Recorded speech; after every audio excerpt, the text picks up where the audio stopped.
ذکر حق کے نور سے روشن ہے اس کی صبح و شام، اس کے ہر گوشے میں گونجے حق تعالی کا کلام۔ یہ ادارہ مجلس تعلیم القرآن جس کا نام۔ ولا يزالون يقاتلونكم حتى يردوكم عن دينكم إن استطاعوا ومن يرتد منكم عن دينه فيمت وهو كافر فأولئك حبطت أعمالهم في الدنيا والآخرة وأولئك أصحاب النار هم فيها خالدون۔ إن الذين آمنوا والذين هاجروا وجاهدوا في سبيل الله أولئك يرجون رحمة الله والله غفور رحيم۔ يسألونك عن الخمر والميسر قل فيهما اسم كبير ومنافع للناس واسمهما أكبر من نفعهما وَيَسْأَلُونَكَ مَاذَا يُنْفِقُونَ قُلِ الْعَفْوَ كَذَلِكَ يُبَيِّنُ اللَّهُ لَكُمُ الْآيَاتِ لَعَلَّكُمْ تَتَفَكَّرُونَ فِي الدُّنْيَا وَالْآخِرَةِ وَيَسْأَلُونَكَ عَنِ الْيَتَامَى قُلْ إِصْلَاحٌ لَهُمْ خَيْرٌ وَإِن تُخَالِطُوهُمْ فَإِخْوَانُكُمْ واللہ یعلم المفسد من المصلح ولو شاء اللہ لأعنتکم ان اللہ عزیز حکیم۔ ولا تنکحوا المشرکات حتی یؤمن ولأمة مؤمنة خیر من مشرکة ولو اعجبتکم ولا تنکحوا المشرکین حتی یؤمنوا وَلَعَبْدٌ مُؤْمِنٌ خَيْرٌ مِّن مُشْرِكٍ وَلَوْ أَعْجَبَكُمْ أُولَئِكَ يَدْعُونَ إِلَى النَّارِ وَاللَّهُ يَدْعُو إِلَى الْجَنَّةِ وَالْمَغْفِرَةِ بِإِذْنِهِ وَيُبَيِّنُ آيَاتِهِ لِلنَّاسِ لَعَلَّهُمْ يَتَذَكَّرُونَ۔ صدق اللہ العظیم۔ آمنت بما انزل اللہ من کتاب۔ قرآن پاک کے دوسرے پارے میں سورۃ البقرہ کا 27واں رکوع ہے یہ، جو 5 آیات بینات پر مشتمل ہے۔ ان آیتوں کا ترجمہ قریب کچھ اس طرح ہوتا ہے: وہ لوگ آپ سے حرمت والے مہینے میں قتال کا حکم پوچھتے ہیں، آپ فرمائیے کہ اس میں قتال بڑا گناہ ہے، اور اللہ کے راستے سے روکنا اور اللہ کا انکار کرنا اور مسجد حرام سے لوگوں کو روکنا اور مسجد حرام کے حقداروں کو وہاں سے نکال کر باہر کر دینا، یہ سب اللہ کے نزدیک اور زیادہ بڑا ہے۔ اور فتنہ یہ قتل سے بھی زیادہ شدید ہے، اور وہ ہمیشہ تم سے قتال کرتے ہی رہیں گے، لڑتے ہی رہیں گے، یہاں تک کہ اگر ان کا بس چلے تو وہ تمہیں تمہارے دین سے پھیر دیں۔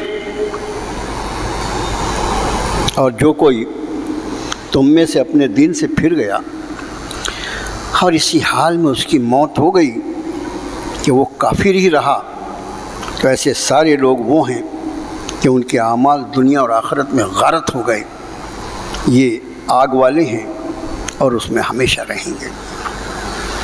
بے شک جو لوگ ایمان لے آئے اور وہ لوگ جنہوں نے ہجرت کی اور جہاد کیا اللہ کے راستے میں، یہ وہ لوگ ہیں جو اللہ کی رحمت کے امیدوار ہیں، اور اللہ بڑا مغفرت فرمانے والا، انتہائی رحم فرمانے والا ہے۔ وہ آپ سے شراب اور جوئے کے بارے میں حکم پوچھتے ہیں، آپ فرمائیے نبی صلی اللہ علیہ وسلم ان دونوں چیزوں میں گناہ کے بڑے پہلو ہیں اور کچھ معمولی انسانوں کے منافع کی بھی چیز ہے، اور ان دونوں میں گناہ کے پہلو ان کے نفع کے مقابلے میں کہیں زیادہ ہیں۔ وہ آپ سے یہ بھی پوچھتے ہیں کہ وہ کیا خرچ کریں، آپ فرمائیے جو ضرورت سے۔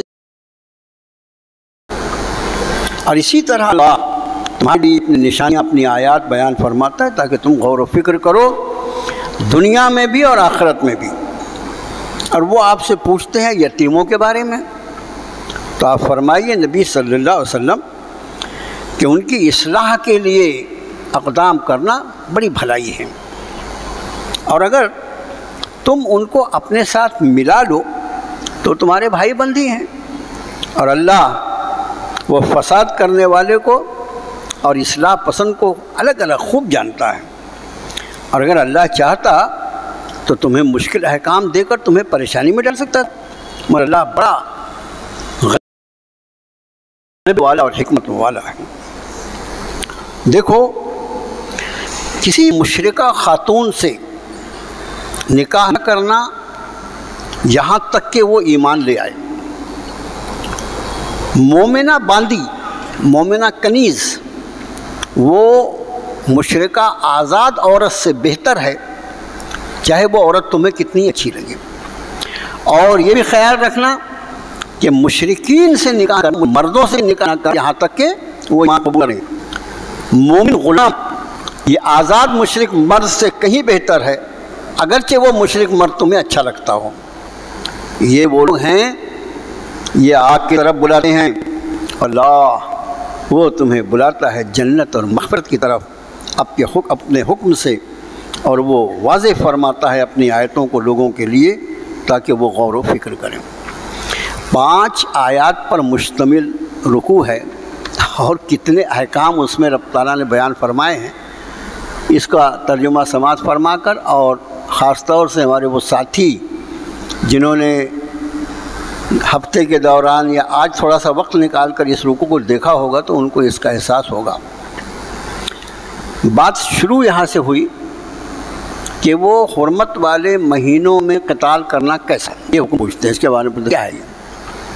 دیکھو، ہمارے ہاں مہینوں کی گنتی جو ہے عام طور سے دنیا کے معروف کیلنڈرز میں وہ 12 ہے، لیکن جس طرح مہینوں کے نام کے معاملے میں، ان کے دنوں کے معاملے میں 30 دن کا، 21 دن کا، 29 دن کا، 28 دن کا، اور بہت ساری چیزیں ادھر ادھر سے یہ مشہور ہو جاتی ہے، وہ فلاں چیز وہ جو وہاں سے آئی۔ سال کے 12 مہینے سورہ توبہ میں رب نے ارشاد فرمایا کہ ان عدۃ الشہور عند اللہ 12 شہرا فی کتاب اللہ یوم خلق السماوات والارض منہا 4 حرم۔ جس دن سے اللہ نے زمین و آسمان کی تخلیق فرمائی ہے، پیدا کیا ہے اس کو، اس دن سے اللہ کے نزدیک سال میں مہینوں کی گنتی 12 ہے۔ یہ بات تو صرف مومن کو معلوم ہوگی نا کہ اس کے رب نے قرآن میں یہ بتایا کہ 12 مہینے سال میں گنے جاتے ہیں، وہی حق ہیں، وہی ٹھیک ہیں۔ اب مشرق سوسائٹی جو ہوتی ہے اور دغاباز لوگ جو ہوتے ہیں، اس میں بھی منمانی کرتے ہیں، گڑبڑ کرتے ہیں۔ منع ہے شریعت مطہرہ میں اس طرح کوئی حرکت کرنا۔ اب انداز فرمائیں کہ 12 مہینے فرمایا، افرم منہا 4 حرم، اس میں 4 مہینے حرمت والے ہیں۔ یہ کس دن سے؟ یوم خلق السماوات والارض، جس دن سے اللہ نے زمین و آسمان کو پیدا فرمایا۔ 12 مہینوں کی گنتی جو ہے وہی حق ہے عند اللہ، اللہ کے نزدیک۔ مشرق سوسائٹی کی جو گھپلے بازی ہوتی ہے آپ دیکھیں، سب آپ کے سامنے ہوتی ہے کہ مہینے میں 12 مہینے سے کام نہیں چل رہا تھا تو اس میں ایک اور مہینہ ڈال دیا، ارے وہی اب کی سال 13 مہینے کا ہوگا، اب کی سال 13 مہینے کا ہوگا۔ اس میں مزید آپ کو میں کچھ باتیں آپ کی معلومات کے لیے بتاؤں کہ یہ انسان اتنا، جب اس کے دل میں خدا کا خوف نہ ہو تو وہ کیا کیا کر سکتا ہے۔ جب یہ مہاجنی سود پر روپیہ آتا ہے تو آپ کو حیرت ہوگی کہ اس وقت وہ مہینوں کی گنتی 15 رکھتا ہے، 15، 12 مہینے ہوتے ہی ہیں، تیرے کو پیسہ ہونا نا 15 مہینے کا سال ہوگا، اس کا معنی 1 سال میں اس غریب کو 15 مرتبہ اس کو بیاج دینا پڑے گا، اور جب وہ اس کو مزدوری پہ رکھے گا، کام پہ رکھے گا، تو اس کی مجبوری کا ناجائز فائدہ اٹھاتے ہوئے رکھ تو لوں گا تجھ کو میں اپنا کام پر، مگر سال میں گنتی 10 ہی مہینے کی ہوگی، 10 مہینے کا سال ہوگا، مطلب ساری دنیا میں 12 مہینے اجرت ملے پورا سال ہونے پر، یہ ظالم جو ہے اس غریب مزدور کی اجرت پہ ڈاکہ زنی کرنے کے لیے کہتا ہے کہ سال جو ہے وہ صرف 10 مہینے کا، آپ سمجھ گئے؟ اور وہ ادھک ماس، اور اس کے بعد جو یہ تو پورا اس ملک میں ہم دیکھ ہی رہے ہیں کیا کچھ ہوتا رہتا ہے۔ سلام و جناب محمد الرسول اللہ صلی اللہ علیہ وسلم کی ذات عالی پر ایسا صاف ستھرا نتھرا ہوا دین عطا فرمایا، جس میں فرما دیا کہ مہینوں کی، اب 12 مہینوں میں 4 مہینے حرمت والے مہینے عام طور سے جو گنے جاتے ہیں وہ ذی قعدہ، ذی الحج، محرم، یہ 3 مہینے لائن سے ہیں، اور 1 مہینہ پھر ادھر رجب کا، یہ 4 مہینے۔ بعض علماء کے نزدیک ہم نے ذی قعدہ ذی الحج محرم کہا، بعض کے نزدیک شوال ذی قعدہ ذی الحج ہے، ایسا بھی ہے بعض علماء کے نزدیک، وہ ایک الگ ہے، لیکن یہ ہے کہ 4 مہینے اس میں سے حرمت والے ہیں۔ اب ان حرمت والے مہینوں میں پوری دنیا میں جہاں اسلامی حکومت ہوگی، جہاں اسلامی قانون ہوگا، خبردار کوئی کسی کے ساتھ برسر پیکار نہیں ہوگا، کوئی جنگ نہیں ہوگی، کوئی کسی پہ ذاتی نہیں، حرمت والا مہینہ چل رہا ہے۔ واقعہ یہ ہوا تھا کہ مدنی دور کا ابتدائی زمانہ تھا، اللہ کے رسول صلی اللہ علیہ وآلہ وسلم نے حضرت عبداللہ بن جحش، جو بہت مشہور صحابی ہیں، ان کی قیادت میں ایک دستہ روانہ فرمایا، اور اس کی مدبھیڑ جو اس دستے کی مکے سے آنے والے جو مشرکین کا دستہ آ رہا تھا ادھر سے، ان سے ہو گئی، اور آپس میں ٹکرا گئے یہ لوگ۔ مسلمانوں کے ہاتھ سے اس دستے کا جو قائد تھا ایک مشرک، وہ مارا گیا۔ وہ تو اس وقت عام طور سے ہوتا ہے جب دو دستے اور 2 فوجیں یا 2 گروہ ٹکرائیں گے، تو وہ جنگ جو تھی اس وقت کی وہ مردوں کی جنگ رہتی تھی، ابھی کی جیسی جنگ نہیں ہوتی۔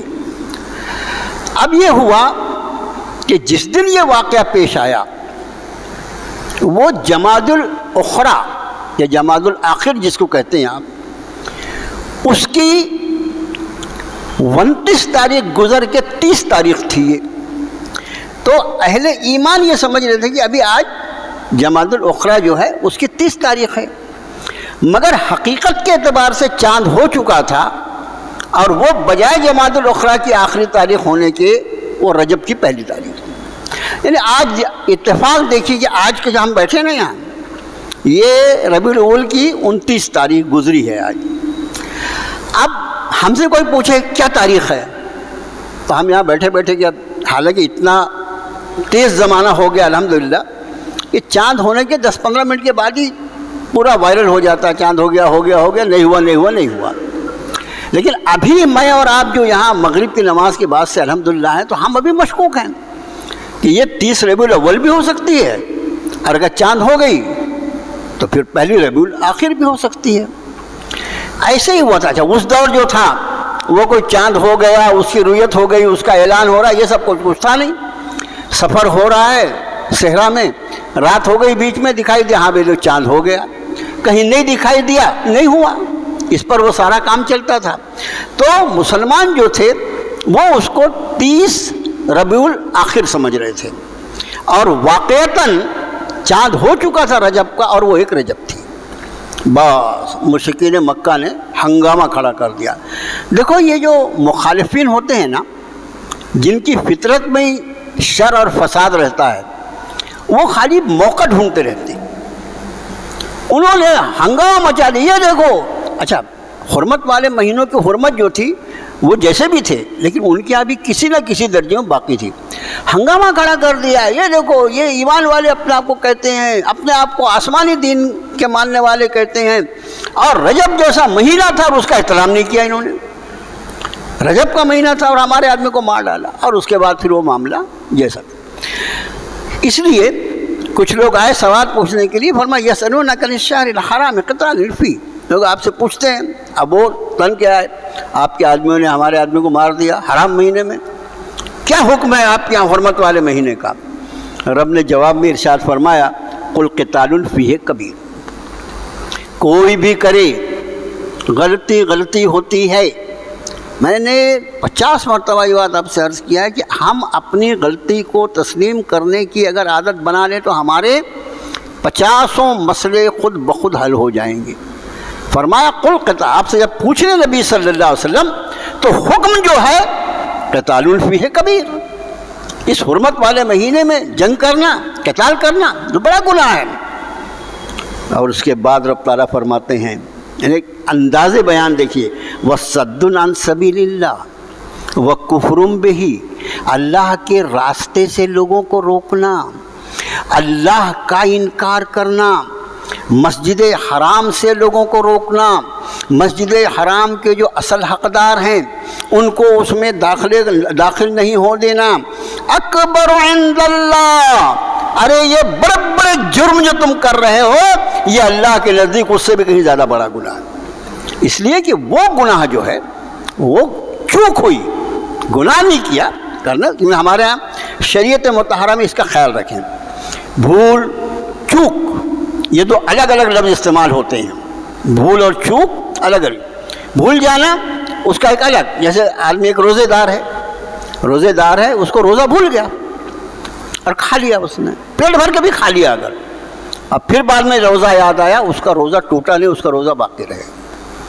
واضح احکام حدیث شریف، بھول گیا تھا بیچارہ کہ میں نے روزہ رکھا ہے، یہ بھول اس کو معاف ہو گئی، لیکن وہ یاد تھا کہ میں روزہ ہوں، وضو کر رہا تھا اور کلی کرتے کرتے ایک گھٹ پانی حلق میں اتر گیا، ارے حلق کے نیچے اترا تو روزہ ٹوٹ گیا، لیکن اس پر ایک ہی روزے کی قضا، اس لیے کہ یہ نہیں چاہتا تھا، اس کو تو روزہ یاد تھا، یہ تھوڑی پانی پینا چاہتا تھا، لیکن چوک ہو گئی کہ کلی کرنے میں پانی ایک گھٹ نیچے اترا۔ یہ ہے بھول اور چوک، تو بھول میں روزہ جوں کا تو قائم ہے، چوک روزہ ٹوٹا مگر یہ جان بوجھ کے اس نے ایسا نہیں کیا ہے، اسے چوک ہو گئی، اس لیے اس پر ایک ہی روزے کی قضا ہوگی۔ تو بھول اور چوک یہ جو معاملہ ہوا کہ انہوں نے حرمت والے مہینے میں ان کا ٹکراؤ ہو گیا اور ایک شخص مارا گیا، انہوں نے جان بوجھ کے تھوڑی کیا ہے، لیکن تم جو جان بوجھ کر لوگوں کو اللہ کے راستے سے روک رہے ہو، تم جو جان بوجھ کر اللہ کی ذات عالی کا انکار کر رہے ہو، اس کے نبی کی مخالفت کر رہے ہو،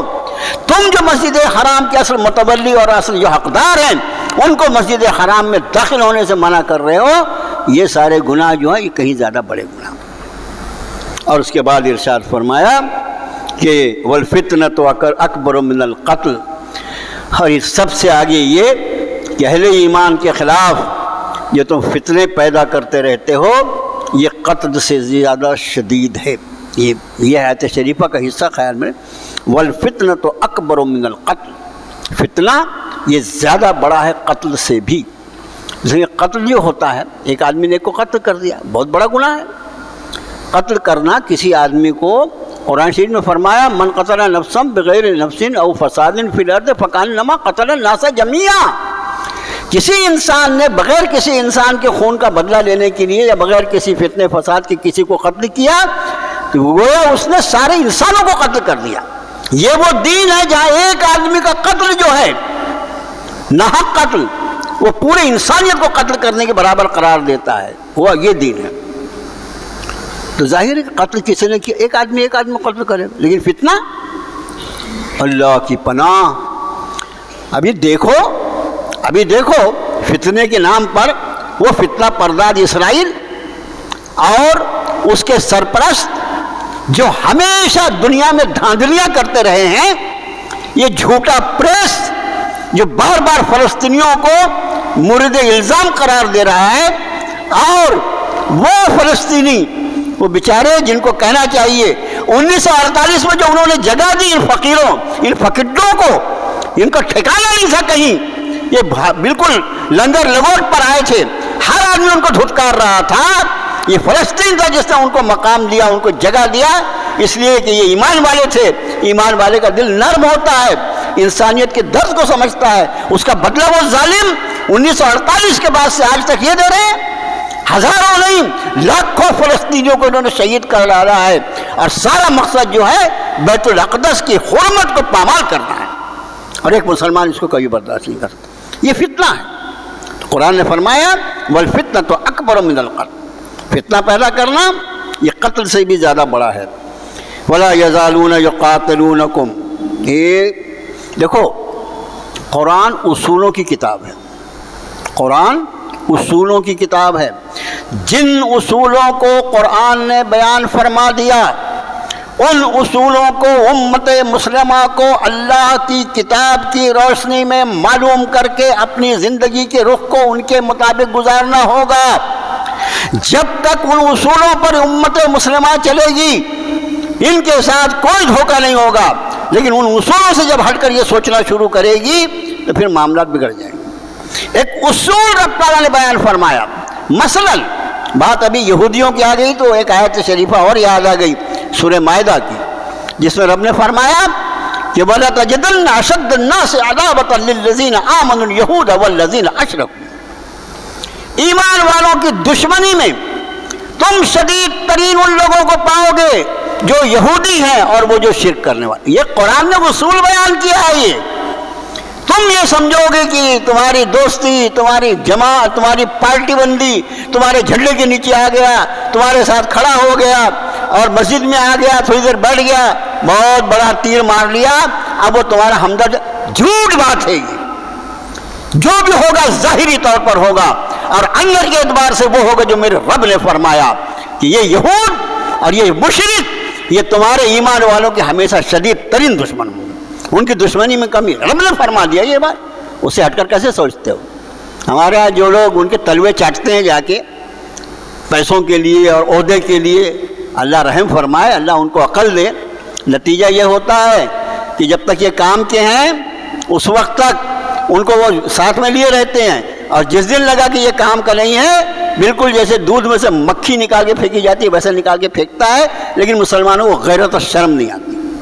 ارے جتنا ان کا تو پیر چاٹ رہا ہے نا، ان کی خوشامد کر رہا ہے، اس کا 10واں حصہ بھی اگر اپنے رب کے بارگاہ میں اپنے آپ کو ذلیل کرتا تو تجھ کو وہ وقت کا قطب بنا دیتا، وقت کا ولی بنا دیتا۔ ان کے سامنے ذلیل ہوتا ہے مسلمان جا کے۔ یہ خوب سمجھ لو، یہ اصولوں کی کتاب ہے۔ یہاں ایک اصول بیان فرمایا وَلَا يَزَالُونَ يُقَاتِلُونَكُمْ حَتَّى يَرُدُّوكُمْ عَنْ دِينِكُمْ إِنِ اسْتَطَاعُوا، یہ تم سے اس وقت تک لڑتے رہیں گے کہ جب تک تمہیں تمہارے دین سے پھیر نہ دے، اگر ان کا بس چلے تو۔ یعنی ان کا آخری ہدف کیا ہوگا؟ آخری ہدف کیا ہوگا؟ مقصد کیا ہوگا؟ اتنا تم کو پریشان کریں گے، اتنا تم کو پریشان کریں گے کہ تم ان سے ڈر کر یا ان سے دب کر معاذ اللہ اپنے دین سے پھر جاؤ۔ فرمایا وَمَن يَرْتَدِدْ مِنْكُمْ عَنْ دِينِهِ فَيَمُتْ وَهُوَ كَافِرٌ فَأُولَٰئِكَ حَبِطَتْ أَعْمَالُهُمْ فِي الدُّنْيَا وَالْآخِرَةِ، جو کوئی اپنے دین سے پھرے گا اور پھر اس کی موت اسی حال میں ہو جائے کہ وہ کافر ہی رہا، رجوع نہیں کیا اس نے اپنے دین سے، فرمایا یہ وہ لوگ ہیں فَأُولَٰئِكَ حَبِطَتْ أَعْمَالُهُمْ فِي الدُّنْيَا وَالْآخِرَةِ، دنیا اور آخرت میں ان کے اعمال برباد ہو گئے۔ أُولَٰئِكَ أَصْحَابُ النَّارِ هُمْ فِيهَا خَالِدُونَ، یہ آگ والے ہیں، ہمیشہ اس میں رہیں گے۔ اس کا معنی یہ کہ کیسے بھی سخت حالات آ جائیں، اور الحمدللہ امت مسلمہ نے پچھلے 1500 سال میں اس کو ثابت کیا ہے۔ جب تاتاریوں نے مسلمانوں کے خون سے دجلہ کو رنگین کیا تھا، اس وقت بھی تم کو ایک معاملہ ایسا نہیں ملے گا جس میں مسلمانوں نے اپنی دنیا بچانے کے لیے اپنے دین کو چھوڑا، کبھی نہیں ہو سکتا۔ ایمان کیا ہے اس کی حقیقت ایمان والے سے پوچھو، وہ 1000 اگر اس کو موت آئے تو تیار رہے گا مرنے کے لیے، اپنے دین کو نہیں چھوڑے گا۔ فرمایا یہ مخالفین اسلام یہ تمہارا پیچھا کرتے ہی رہیں گے، اور ان کا ہدف اور ان کا جو آخری جس کا گول کرنا چاہیے، ان کا مقصد جو ہوگا وہ یہ کہ تم کسی طرح اپنے دین سے ہٹ جاؤ، یہ اصل مقصد ہے۔ آگے ارشاد فرمایا ان الذین آمنوا والذین ہاجروا وجاہدوا فی سبیل اللہ اولئک یرجون رحمت اللہ واللہ غفور رحیم۔ بے شک جو لوگ ایمان لے آئے اور وہ لوگ جنہوں نے ہجرت کی اور جہاد کیا اللہ کے راستے میں، یہ وہ لوگ ہیں یہ اللہ کی رحمتوں کے امیدوار ہیں، اور یہ کہ اللہ بڑا مغفرت فرمانے والا، رحم فرمانے والا۔ مضامین جو ہو ایک دوسرے سے کتنے لگے ہوئے ہوتے ہیں، ان کی کوشش یہ کہ تم کسی طرح اپنے دین سے پھر جاؤ۔ رب تعالیٰ فرماتے ہیں جو لوگ ایمان لے آئے اور ان لوگوں نے ہجرت کی، اس آیت شریفہ سے کیا معلوم ہوتا ہے کہ کبھی اپنے ایمان کو بچانے کے لیے اگر ایسے حالات پیدا ہو جاتے ہیں کہ اس کو اپنا ملک و وطن چھوڑنا پڑ جائے اپنے ایمان کو بچانے کے لیے، تو اس کو ہجرت بھی کرنا چاہیے۔ یہی وجہ ہے کہ ایک وہ مسئلہ ہے کہ فتح مکہ کے بعد ہجرت باقی رہی یا نہ رہی، لیکن جس کو ہمارے علماء اور مفسرین نے بیان فرمایا کہ ہجرت جو ہے وہ قیامت تک اس کے احکام باقی رہیں گے جب ویسے حالات آئیں گے، اس لیے کہ مومن کو اپنا ایمان اور اپنا اسلام بچانا یہ اس کا زندگی کا مقصد اعظم ہوتا ہے، اور اس مقصد کو حصول کے لیے اور حاصل کرنے کے لیے کبھی خدا نخواستہ اس کو اگر اپنا وطن چھوڑنا پڑا تو وطن چھوڑ بھی دے۔ پھر فرمایا وجاہدوا، ہجرت کی اور جہاد کیا اللہ کے راستے میں، یہ ہیں جو اللہ کے رحمتوں کے امیدوار ہیں۔ آپ دیکھیے، اور ہمیشہ ہمارے حضرت رحمۃ اللہ علیہ فرمایا کرتے تھے استاد محترم کہ ہمیشہ امت مسلمہ میں اسی طرح کے دو گروہ رہیں گے، ایک مہاجر ہوگا اور دوسرا اس کی مدد کرنے والا انصار ہوگا۔ ایک مہاجر ہوگا، اچھا یہ دیکھیے کہ درجہ جو ہے مہاجرین کا زیادہ اونچا ہے، اس کی وجہ کیا ہے کہ اگر کوئی ہجرت نہ کرے تو کوئی نصرت کیا کرے گا؟ مہاجرین اگر اپنے وطن سے ہجرت نہ فرمائیں تو ان کی نصرت کا کیا سوال ہے؟ اس لیے آپ خیال رکھیں کہ مہاجرین و انصار جو ہوتے ہیں اس میں درجہ مہاجرین کا زیادہ بلند ہے بنسبت انصار کے اللہ کے نزدیک۔ اب اس کے بعد فرمایا یسألونک عن الخمر والمیسر، یہ لوگ آپ سے شراب اور جوئے کے بارے میں احکام پوچھتے ہیں۔ یسألونک کا لفظ آپ سے سوال کرتے ہیں، اس کا پورا ترجمہ جو ہوتا ہے لفظی ترجمہ، وہ آپ سے سوال کرتے ہیں کس چیز کے بارے میں؟ خمر اور میسر کے بارے میں، شراب اور جوئے کے بارے میں۔ یہ دو چیزیں جو ہیں، دونوں چیزیں شراب اور جوا انسانی سماج کو کسی دیمک کی طرح چاٹ جانے والی چیزیں ہیں، کسی دیمک کی طرح۔ دیمک جو ہوتی ہے اللہ نہ کرے لگ جائے کسی لکڑی میں، کسی سامان میں، کسی چیز میں، تو وہ اس طرح اس کو دھیرے دھیرے غائب کر دیتی ہے، ختم کر دیتی ہے کہ سامنے والے کو اوپر سے دیکھ کے لگتا ہی نہیں کہ یہ اندر سے ضائع ہو رہا ہے۔ اور آپ کو حیرت ہوگی کہ ہمیشہ سے دنیا میں شراب کا بڑا بیوپار جو رہا ہے وہ یہودیوں کے ہاتھ میں رہا ہے، یہاں تک کہ جب آپ صلی اللہ علیہ وآلہ وسلم تشریف لے آئے ہجرت فرما کر مدینہ طیبہ، تو وہاں کا جو یہودی طبقہ تھا، یہ بنو قریظہ، یہ بنو نضیر، یہ جو بڑے بڑے جو قبیلے تھے یہودیوں کے، ان کا اصل ذریعہ معاش جو تھا وہ دو چیزیں تھیں، ایک شراب اور دوسرے سود، دونوں حرام۔ اب مجھے آپ بتائیے کہ انسانیت کا خون نچوڑ کر جو اپنا پیٹ اور اپنی الماری بھرنے کی سوچ رکھتا ہو وہ انسان ہو سکتا ہے کیا؟ انسان ہوگا؟ بیاج کھانے والا اور شراب پینے والا اور شراب کی تجارت کرنے والا وہ انسان ہو سکتا ہے؟ ارے بظاہر انسان ہے، ورنہ وہ تو اپنی فطرت کے اعتبار سے خنزیر سے بھی بدتر ہوگا۔ اب یہاں پر یہ ہوا کہ دیکھو احکام شریعت یہ 23 سال کی پوری مدت میں، 23 سال کی پوری مدت میں جو احکام شریعت نازل ہوئے وہ اتنے اکمل ترین ہیں کہ اب قیامت تک کے لیے اس دین کے ماننے والوں کے لیے کسی نئے قانون کی کوئی ضرورت پیش نہیں آئی، اتنا۔ لیکن 23 سال کی طویل مدت میں یہ احکام رب تعالیٰ نے نازل فرمائے۔ یہی وجہ ہے کہ کئی احکام ایسے ہیں جس کے بارے میں ہر قرآن شریف کا پڑھنے والا جانتا ہے کہ بھی ان احکام میں کچھ تبدیلیاں ہوئی ہیں۔ اس کے پہلے بھی میں نے آپ کو ایک حدیث شریف کی روشنی میں اس کے پہلے بتا چکا ہوں، اب وہ مضمون دہرانے کا موقع نہیں ہے، کہ خود نماز کے احکام میں 3 تبدیلی ہے اور روزے کے احکام میں بھی 3۔ نماز اور روزے جیسے فرائض، اس میں 3 تبدیلیاں ہوئی ہیں۔ مفسرین نے اس کو واضح کیا احادیث مبارکہ کی روشنی میں۔ اما عائشہ صدیقہ رضی اللہ تعالی عنہ اس کی راویہ، انہوں نے بتایا کہ نماز میں یہ اللہ تعالیٰ نے یہ 3 تبدیلی فرمائی اور روزے کے احکام میں یہ 3 تبدیلی ہوئی۔ یہاں پر یہ شراب اس معاشرے میں جہاں قرآن کا نزول ہوا، اس معاشرے میں نزول قرآن کے وقت شراب جو تھی اور جوا جو تھا وہ اس معاشرے کا ایک اہم ترین حصہ تھا۔ یا یہ سمجھ لیجئے کہ پورے معاشرے میں، جیسے ہمارے یہاں ابھی دیکھیے، اب ہم لوگ تو اب بڑھاپے کی عمر میں پہنچ گئے، ہمارے یعنی جو آج سے 50 سال پہلے یا 55 سال پہلے مسلمانوں کے محلے میں کوئی ایک شخص بھی اگر شراب پیتا تھا نا تو پورا محلہ اس کو جانتا تھا اور اس کو نفرت کی نگاہ سے دیکھتا تھا، وہ شخص تماشا بنتا تھا۔ ہم لوگ 10-15 سال کے تھے، ارے دیکھ وہ جا رہا ہے نا، وہ شرابی ہے، وہ شراب پیتا ہے، وہ فلاں کا باپ ہے نا، وہ شراب پیتا ہے وہ۔ اور آج اللہ مجھے معاف فرمائے، شراب اور پھر شراب کے ذیل میں نشہ آور چیزیں جو ہیں، مسلم سماج کا بھی بڑا حصہ جو ہے اس کی چپیٹ میں آ گیا۔ یہ بدلتے ہوئے حالات ہیں۔ اب وہ اس وقت جو تھا، وہ شراب جو تھی وہ بالکل رگوں میں پیوست ہوئی تھی۔ دین آیا، نماز فرض ہوئی۔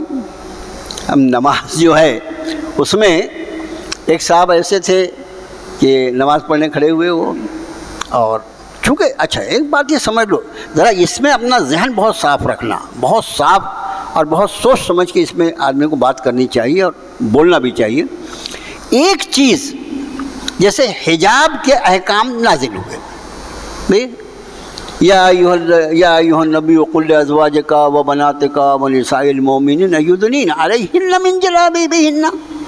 اے نبی صلی اللہ علیہ وسلم اپنی ازواج مطہرات سے، اپنی بیٹیوں سے اور ساری مسلمان عورتوں سے کہہ دو، مومن عورتوں سے کہہ دو کہ یدنین علیہن من جلابیبہن، اپنی چادروں کو اپنے اوپر کھینچ لیں۔ اب یہ آیت شریفہ جب نازل ہوئی تو اس کا مطلب کیا ہے؟ آج سے، جس دن یہ آیت نازل ہوئی، آج سے یہ قانون لاگو ہوا۔ اب آج کے پہلے اگر خواتین حجاب نہیں کرتی تھی تو کرنے کا سوال ہی نہیں پیدا ہوتا۔ یہ بہت اس معاملے میں احکام شریعت جو ہے اس کے معاملے میں بہت اپنا ذہن صاف رکھنا ضروری ہے، اور یہ بہت بنیادی بات ہے کہ آج اللہ تعالیٰ نے یہ حکم نازل فرمایا تو ظاہر ہے کہ آج کے پہلے جو تھی خواتین پر کوئی اس کا حکم ہی نہیں تھا۔ اب اگر وہ بے حجاب چلتی تھی تو اس میں کوئی جرم نہیں، کوئی حکم ہی نہیں ہے۔ اس دور میں کسی شخص نے کسی ام المومنین کو دیکھا ہے، کسی صحابی نے کسی صحابیہ کو دیکھا، کوئی عیب کی بات نہیں۔ ہاں، اب جس دن یہ حکم نازل ہوا اور اس کے بعد سے پھر امت مسلمہ نے اور وہ مومن طبقہ اپنے معاشرے نے جس طرح اس کی پابندی کی ہوئی، اسی طرح جب تک شراب حرام نہیں ہوئی تھی اور اس وقت تک اگر کوئی استعمال کرتا تھا تو اس پہ کیا کوئی اس پر عیب لگایا جا سکتا ہے؟ اس پر کسی طرح کا اعتراض کیا؟ اگر کوئی اعتراض کرے تو بڑے کوئی جاہل نہیں ہو سکتا۔ تو احکام شریعت کے بارے میں یہ ہمیشہ اپنا مزاج بنا کے رکھ، ارے شراب پیتے تھے، ہاں اس لیے پیتے تھے کہ اس کی ممانعت کا کوئی حکم نہیں آیا تھا۔ اب یہ آیت شریفہ اور اسی طرح کی ایک اور آیت شریفہ، یہ آیت شریفہ ابھی جو ہے یہ سب سے پہلی آیت ہے شراب اور جوئے کے بارے میں فرمایا۔ وہ آپ سے پوچھتے ہیں شراب اور جوئے کے احکام، قل فیہما اسم کبیر و منافع، آپ فرمائیے نبی صلی اللہ علیہ وسلم یہ دونوں چیزوں میں گناہ کے پہلو زیادہ ہیں اور اس کے مقابلے میں نفع بھی کچھ نہ کچھ انسانوں۔ پھر مثلاً جوا کھیلنے والا، جوا تو حرام، اشد حرام ہے، اور جوئے کی ساری قسمیں حرام ہیں، جوئے کی ساری قسمیں۔ یہ موقع نہیں ہے کوئی فقہ کا، وہ تو ہے نہیں، ہمارے وہ مفتیان کرام نے اس کی بڑی تفصیل لکھی۔ اس میں یہ ہے کہ 4-5 لوگ مل کے کھیل رہے ہیں، اور شاید 4-5 کھیلتے کہ 2 ہی کھیلتے وہ معلوم بھی نہیں. اب فرض کر لو 4-5 لوگ مل کے کھیل رہے ہوں گے. اب وہ 4-5 کھیل رہے تو اس میں سے جو 5 ہیں اس میں سے 4 ہارے, لیکن 5واں جو ہے وہ تو پیسے والا بن گیا نا. تو وقتی طور پر یہ دکھتا ہے اب 4 کنگال ہو گئے, یہ زیادہ افسوسناک ہے یا ایک کو زیادہ پیسے مل گئے وہ زیادہ خوشی کی بات ہے؟ ارے بابا 4 کنگال ہو گئے یہ زیادہ افسوس کی بات ہے. اس لیے قرآن نے فرمایا اس میں کچھ نفع کے بھی پہلو ہے. یہ جب نفع کا جو جیتے گا نا, ارے بابا میں تو جیت گیا, لیکن جب اس کی شامت آئے گی نا, جب اس کو معلوم ہوگا کہ جتنا جیتا تھا اس سے زیادہ ہار گیا. دوسری بات شراب جو ہے اب وہ کوئی سی بھی شراب ہوتی ہوگی, وہ گٹر کے پانی کی اور کیا کیا, اس میں بھی لوگ روز مرتے رہتے ہیں, پیپر میں آتے رہتے, لوگ مردود چھوڑتے نہیں وہ, یا کوئی بھی شراب ہو. کچھ شرابیں ایسی ہوں گی کہ جس کو پینے سے وقتی طور پر آدمی کو سرور آتا ہوگا, وقتی طور پر اس کو تھوڑا سا اچھا لگتا ہے. یعنی کچھ ٹیبلٹس ایسی آتی ہیں جس میں ذرا سا وہ خاص طور سے جو سردی زکام کی ٹیبلٹس آتی ہیں, عام طور سے ایک ٹیبلٹ کھا لے آدمی, کھا کائی کے لیے رہا ہے میرا زکام کم ہو جائے, میری ناک بہری رک جائے, لیکن وہ اس میں ایسی نیند کی اس میں کیفیت ہوتی ہے کہ اس کو اگر ویسے میں درس کرتے بٹھا دیے نا تو وہ نیند کی فضیلت بیان کر دے گا, سمجھے کیا. تو وقتی طور پر تو شراب سے بھی کچھ سرور آتا ہوگا, لیکن اس کا نتیجہ یہ حکومت کا دوغلا پن کہ ایک طرف عورت کی عزت اور عصمت اور اس کو حق دینے کی بات کرتے ہیں, اتنی % عورتیں ہونا چاہیے پارلیمنٹ میں, اور اس کا ڈھنڈورا پیٹتے ہیں, اور وہی ظالم عورتوں کو اپنا جسم بیچنے کا لائسنس بھی دیتے ہیں. ان کو شرم نہیں آتی, اتنے دوغلے.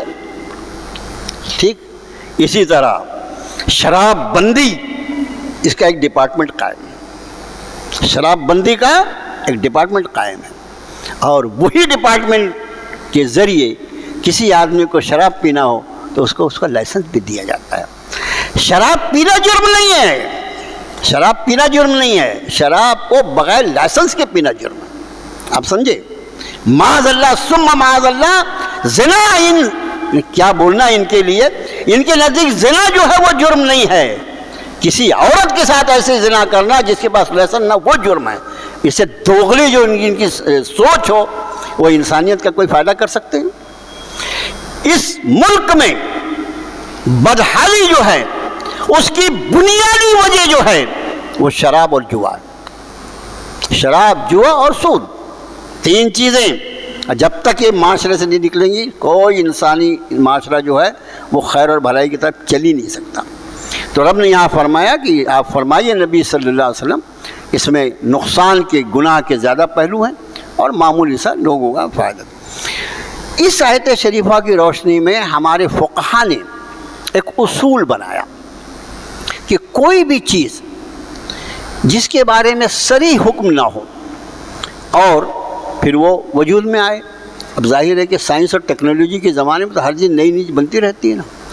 ہمارے فقہا نے یہ اصول بیان کیا اس آیت شریفہ کی روشنی میں کہ چونکہ بعد میں اللہ نے شراب کو حرام قرار دیا مکمل. اچھا کتنی حرام ہے ہمارے پاس میں 5 گرام حرام ہے, ارے اس کا ایک قطرہ بھی حرام ہے بھائی, ایک قطرہ بھی حرام ہے. اور جو چیزیں حرام ہیں یہ خیال رکھنا اس پہ نجاست کا حکم لگتا ہے, وہ چیزیں فی نفسی نجس ہیں, ناپاک ہیں. جس طرح ہمارے کپڑے یا جسم پر کسی ناپاکی کے لگ جانے کے بعد نماز کے لیے اس کو دھونا ضروری ہے, اگر شراب بھی لگ جائے بدن یا کپڑے پر تو اس کا بھی دھونا ضروری ہے. پیشاب اور پاخانے کا حکم جو ہے وہ شراب پر عائد ہوتا ہے. اور جو لوگ اس کو پیتے ہوں گے اللہ کی پناہ, ان کی کیا عقل ہوتی ہوگی, کیا ضمیر ہوتا ہوگا, آپ انداز فرمائیں. تو فقہا نے یہ اصول بیان کیا اس آیت شریفہ کی روشنی میں کہ چونکہ رب نے یہ فرمایا ابھی اس آیت میں کہ اس میں نقصان کے پہلو زیادہ ہیں اور کچھ منافع بھی ہے, لوگوں کا نفع بھی ہے.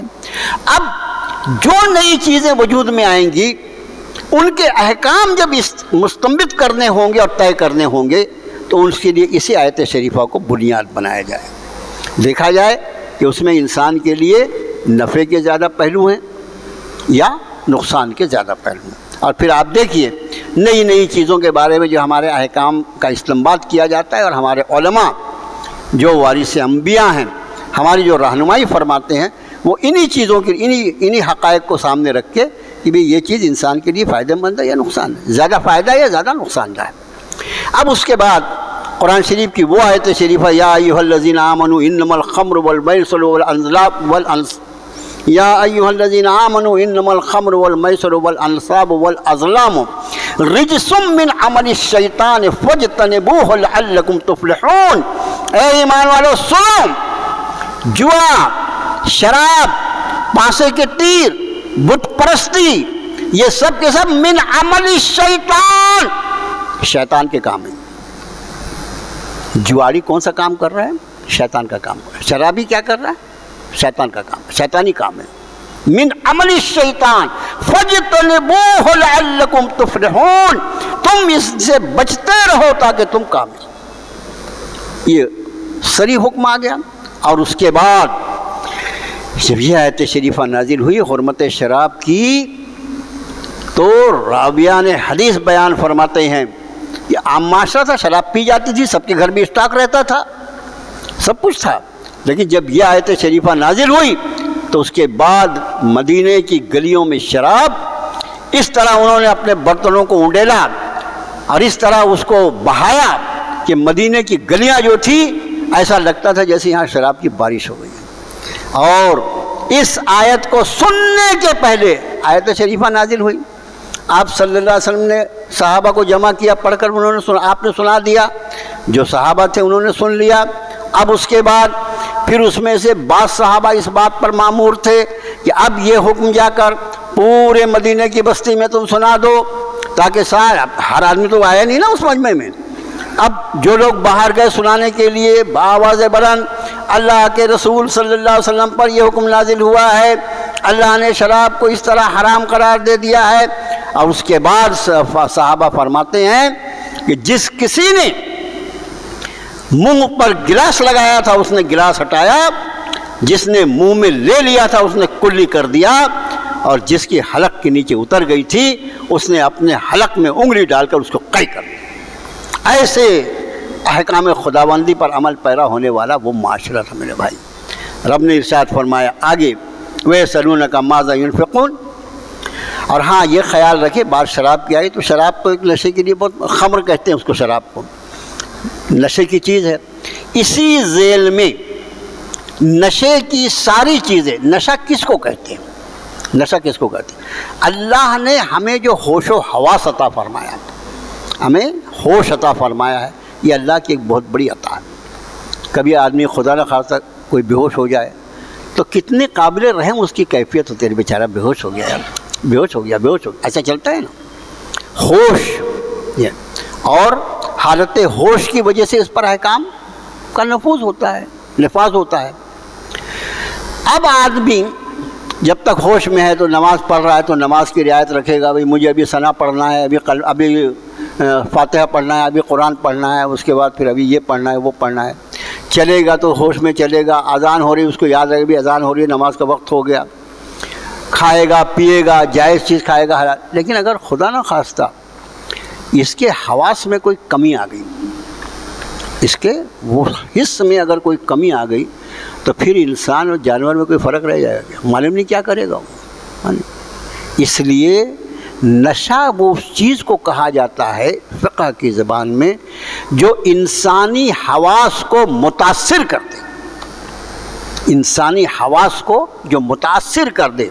اب وہ چاہے شراب ہو یا نشے کے نام پر استعمال کرنے والی کوئی چیز ہو، وہ گاجا ہو، وہ افیون ہو، وہ ڈرگ ہو، اور وہ آج کل وہ ایک نئی بلا MD آئی ہے، اتنی خطرناک، بہت قیمتی، لیکن یہ جو نشیڑی لوگ ہوتے ہیں نا، کرتے کچھ نہیں، نشے میں پڑا رہے تو کرے گا کیا، مگر پھر جب نہیں کرنا ہے اور نشے کی ضرورت ہوتی ہے تو پھر چوری چماری ڈاکہ زنی اور چھین جھپٹ، سارے گناہوں کی بنیاد نشہ۔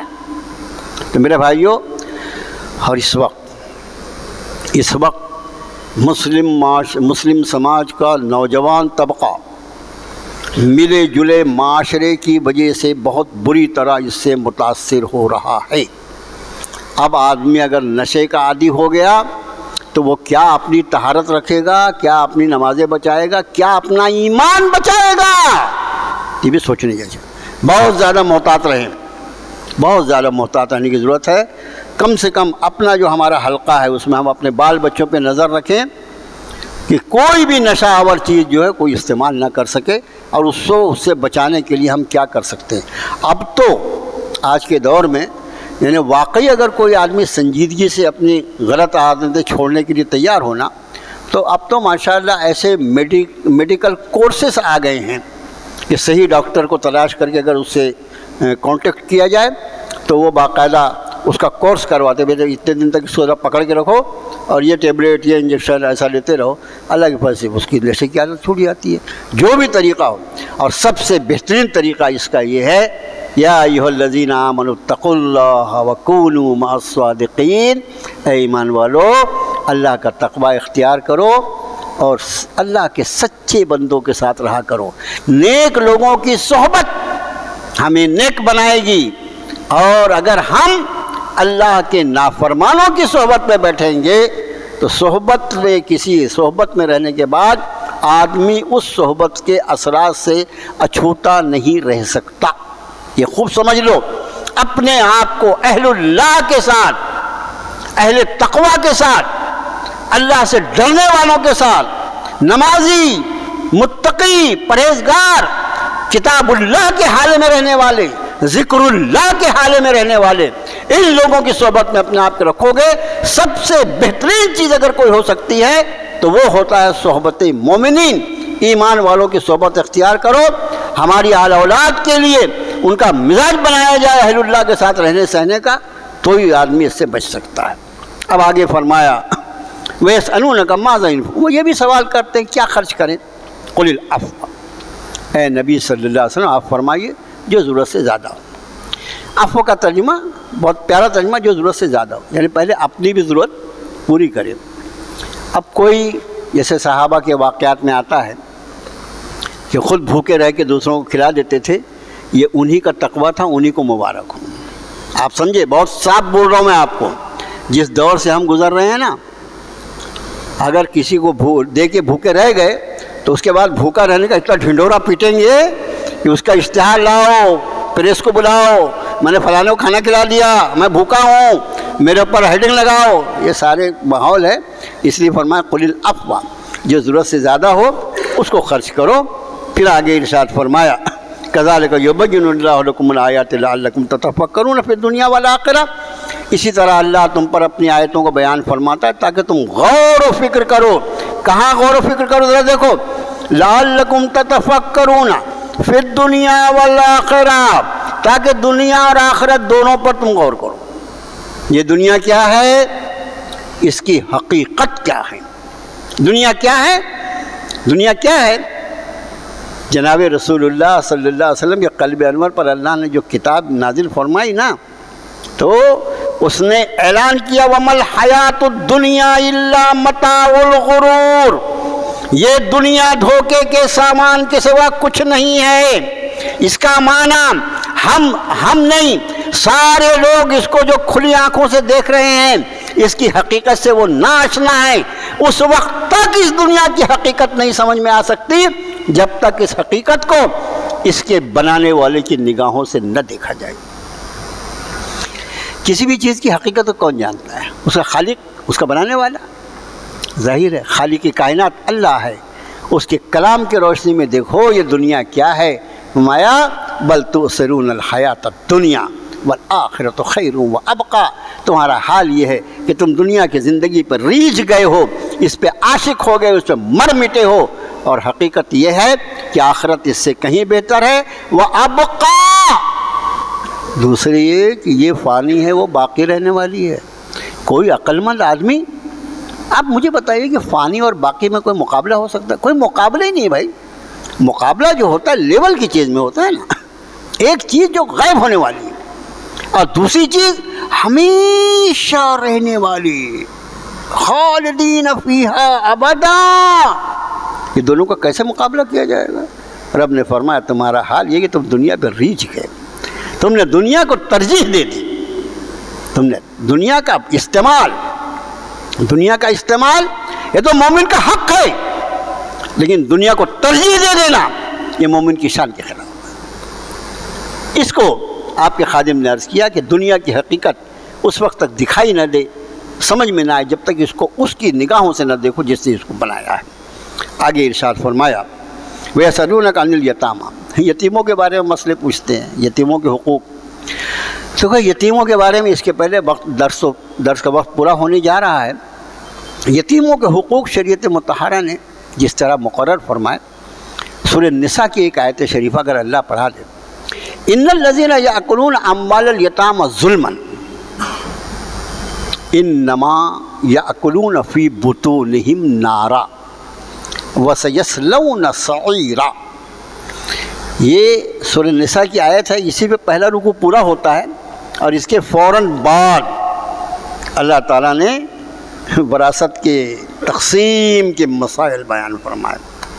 یوصیکم اللہ فی اولادکم، اس آیت کے بعد یہ اس کے الفاظ دیکھیے، ان الذین یاکلون اموال الیتامی ظلما، جو لوگ یتیموں کا مال ظلم کے ساتھ کھاتے ہیں، ناحق کھاتے ہیں، ظلم یعنی ناحق، جو لوگ یتیموں کا مال ناحق کھاتے ہیں، انما یاکلون فی بطونہم نارا، دکھائی کیا دے رہا ہے؟ بریانی کھا رہا ہے، چکن کھا رہا ہے، یہ کھا رہا ہے، وہ کھا رہا ہے، دکھائی یہ دے رہا ہے۔ رب تعالیٰ فرما رہے ہیں انما یاکلون فی بطونہم نارا، یہ اپنے پیٹوں میں آگ بھر رہے ہیں، آگ۔ یتیم کا مال ظلم کے ساتھ کھانا، رب نے فرمایا بظاہر تو اس کو کھاتا دکھائی دے رہا ہے، اصل میں انما یاکلون فی بطونہم نارا، اپنے پیٹ میں آگ بھر رہے ہیں، وسیصلون سعیرا، چھوٹی چھوٹی آگ یہاں بھرا نا، تو اس کا حق بھی یہی ہے کہ اس کو دہکتی ہوئی آگ میں ڈال دیا جائے،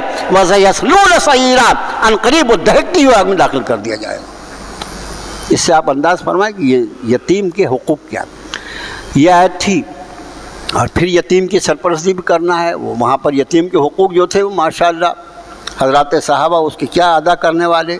اب کوئی ایسا یتیم اگر زیر سرپرستی ہے، یتیم کون؟ جس نابالغ بچے کے سر سے باپ کا سایہ اڑ جائے، بس اس کو یتیم بولتے ہیں۔ جس نابالغ بچے یا بچی کے سر سے باپ کا سایہ اٹھنے سے آدمی یتیم ہوتا ہے۔ تو یتیموں کی وہ پرورش بھی کرتے تھے۔ اب کسی یتیم کی پرورش کی جا رہی ہے اور اس کو ہم اپنا مال کھلا رہے ہیں، ماشاءاللہ کیا دیکھنا ہے، مال میں برکت ہی برکت ہوگی، حق ادا ہوگا غریبوں کا، یتیموں کا۔ اور اس کے ساتھ ہی جناب رسول اللہ صلی اللہ علیہ وسلم نے فرمایا اس زمین پر جتنے گھر ہیں اللہ کے نزدیک، اس میں سب سے زیادہ پسندیدہ گھر وہ ہوتا ہے جہاں کسی یتیم کے ساتھ حسن سلوک کیا جا رہا ہے۔ اور پھر آپ نے فرمایا اور اللہ کے نزدیک بدترین گھر وہ ہوتا ہے جہاں کسی یتیم کے ساتھ بدسلوکی کی جا رہی ہے۔ آپ انداز فرمائیں۔ تو اگر ہم کسی یتیم کی پرورش کر رہے ہیں اور اس کو ہم اپنا مال کھلا رہے ہیں تو پھر کوئی سوال نہیں، لیکن ایسا یتیم اگر زیر سرپرستی ہے کہ جس کا خود کا مال ہے، اس کے والد کا انتقال ہوا، میراث تقسیم ہوئی، اور میراث تقسیم ہونے میں اس کو بھی اچھا خاصا مال ملا، یہ میراث تو تقسیم کریں گے جب نہ ہوگی، میراث تقسیم کریں گے جب نہ ہوگی، تو میراث سے اس کو بھی ملا۔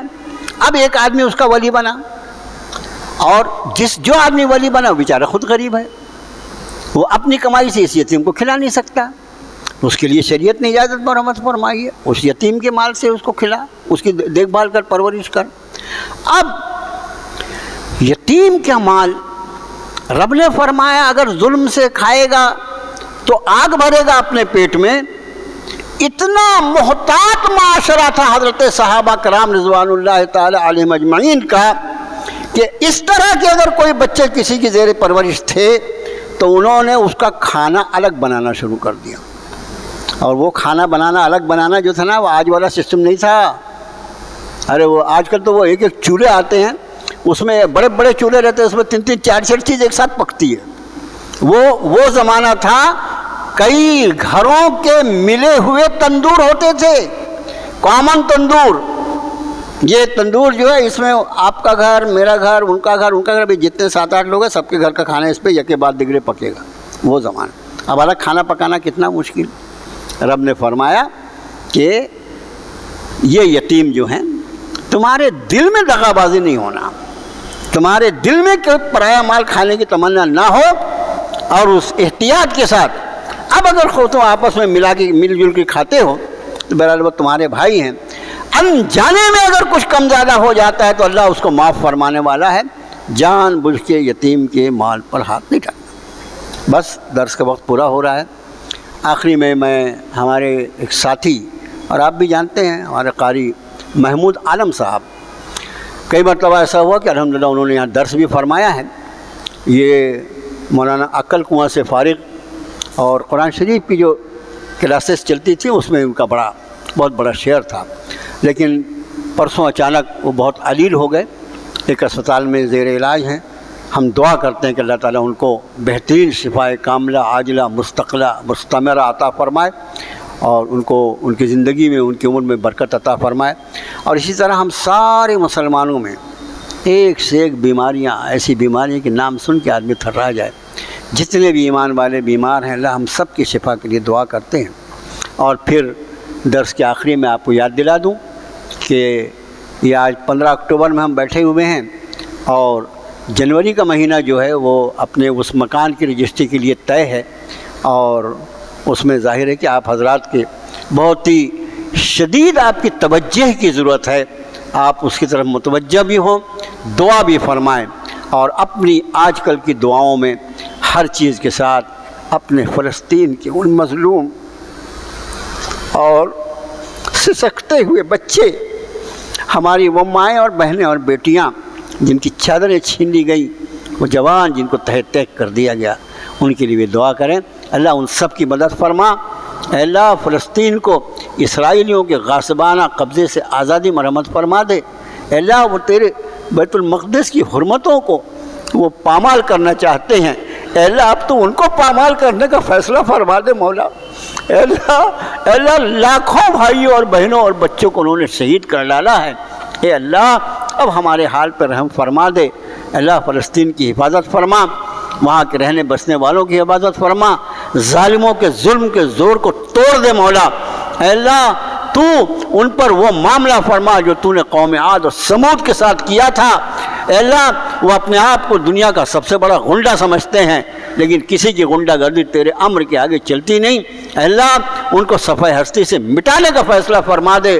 ربنا تقبل منا انک انت السمیع العلیم وتب علینا انک انت التواب الرحیم۔ سبحان ربک رب العزت عما یصفون وسلام علی المرسلین۔